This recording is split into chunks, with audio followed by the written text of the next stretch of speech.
Hello guys, this is Arpita from BTS army creative sisters. তো আজকের ভিডিওটা একটু অন্যরকম।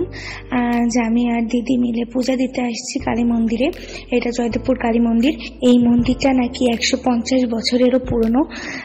ভাওয়ার রাজা এই মন্দিরটা, মানে ভাওয়ার রাজার আমলে এই মন্দিরটা তৈরি করা হয়েছিল। আমরা 9টার দিকে পৌঁছালাম মন্দিরে, কিন্তু মন্দিরে ঠাকুরমশাই ছিল না বলে আমরা ওয়েট করছিলাম পূজা দেওয়ার জন্য।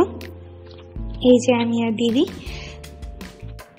এনারা দুইজনই এই মন্দিরেই কাজ করে। দিদিদের সাথে কথা বলছিল, তারা একজন 7 বছর ধরে এই মন্দিরেই কাজ করছে, আর একজনও ঠিক এরকমই কাজ করছে অনেকদিন ধরে। তো পাশের রুমে ছিল রাধা কৃষ্ণের মন্দির। আমরা প্রণাম টনাম করে এসে বসলাম। এই যে ভোগ, আমরা সবকিছু রেডি করে বসে আছি, জাস্ট ঠাকুর মশাই আসলে পুজো দিব।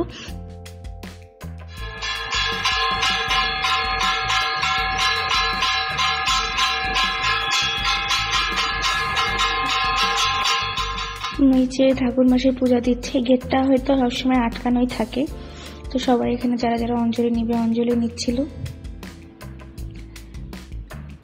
পূজা শেষ হওয়ার পর এখানে খুব জোরে বৃষ্টি শুরু হয়ে গেল, তো আমরা যেতে পারলাম না বাইরে।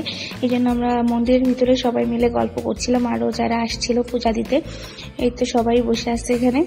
And thank you for watching, love you all.